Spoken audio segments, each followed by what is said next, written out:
খোদা এই শব্দটির মাধ্যমে যদিও আমরা আল্লাহ রাব্বুল আলামিনকে বুঝিয়ে থাকি এবং যুগ যুগ ধরে ওলামায়ে কেরাম এটি ব্যবহার করেছেন, তথাপি এ বিষয়ে কয়েকটি প্রশ্ন রয়েছে। সবচেয়ে বড় কথা হলো আল্লাহ রাব্বুল আলামিনের নামগুলো সব সংরক্ষিত তাওকীফি। কোরআন এবং হাদিসে শুধু তার যে গুণবাচক নাম বলা হয়েছে তার বাইরে তার জন্য নতুন কোনো নাম আমরা বলতে পারি না। হ্যাঁ, তার কোনো গুণবাচক নামের অনুবাদ আমরা বলতে পারি। তো খোদা বা খোদা এটা আল্লাহ রাব্বুল আলামিনের কোনো গুণবাচক নামের অনুবাদ নয়, যার কারণে খোদা না বলে আল্লাহ বলা উচিত।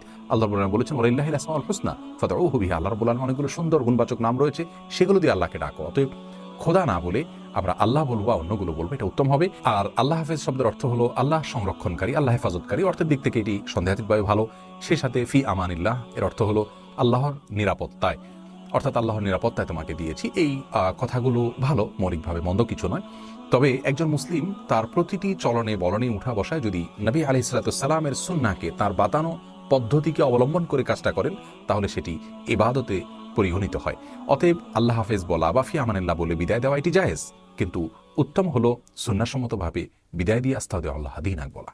আল্লাহ তাআলা আমাদের সকলকে প্রতিটি কাজে নবী আলাইহিস সালামের সুন্নাহকে প্রতিপালন করার তৌফিক দান করুন। আসসালামু আলাইকুম ওয়া রাহমাতুল্লাহি ওয়া বারাকাতুহু।